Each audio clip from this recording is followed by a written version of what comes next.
On this video we're going to tie an important terrestrial pattern, which is a flying ant. This is a pattern I call it Compar-ant, because it uses similar techniques to the Compar-ant and spun-dun flies.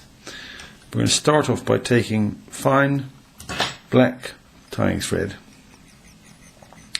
and taking it in touching turns down to the bend of the hook. Now beginners might wonder why that is. It's simply to provide a base to tie your materials onto. If you try to tie materials onto a bare hook, they just spin all over the place. We're going to take a small piece of poly yarn. This is going to be our wing or wings. Tie it in on top of the hook shank with a pinch and loop, and tie it down with touching turns, 7 or 8 turns forward and the same backwards. I'm tying this fly oversized so you can see it on the video. Usually it's tied in size 18s and 20s, and you need to be quite careful about how much space you use up. We're going to trim the butts of that poly yarn, make a few wraps of thread just to try to hide the whiteness of that in the body a little bit, and then we're going to take some superfine dubbing, some black superfine dry fly dubbing, and we're going to build the rear section of the gastor of the ant. Ants are instantly recognizable to people and fish because they have distinct body segments separated by a very, very thin waist. So we've built the back of the gastor, and we're going to kick this wing up now with our fingers and thumbnail, and we're going to build a little ball of thread in front of them just to keep them in place of the wing area like that. There's one fibre we missed, which we're going to cut out.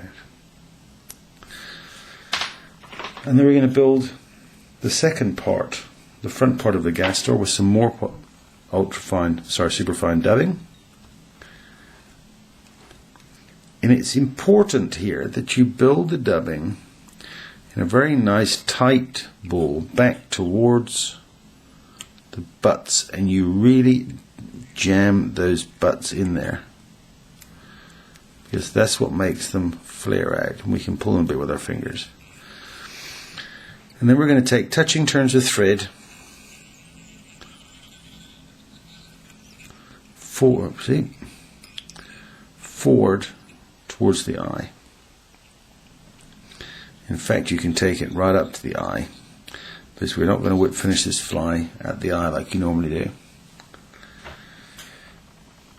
We're going to take some more superfine dubbing, and we're going to build some more dubbing body for the front part of the head of the ant.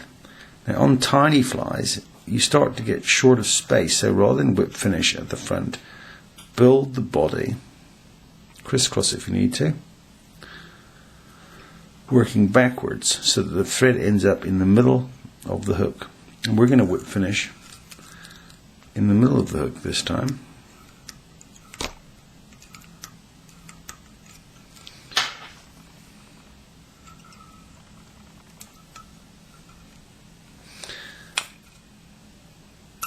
Trim the head thread, and there we have it. We're just going to trim the wings as well. And there you have it, a highly visible winged ant pattern. In tiny size this floats really well, and fish absolutely love ants. If there are flying ants on the water and you don't have an imitation of one, you really can pack your bags and go home. Simple fly, well worth keeping in your box, and when the flying ants come out, you'll be laughing all the way to the bank.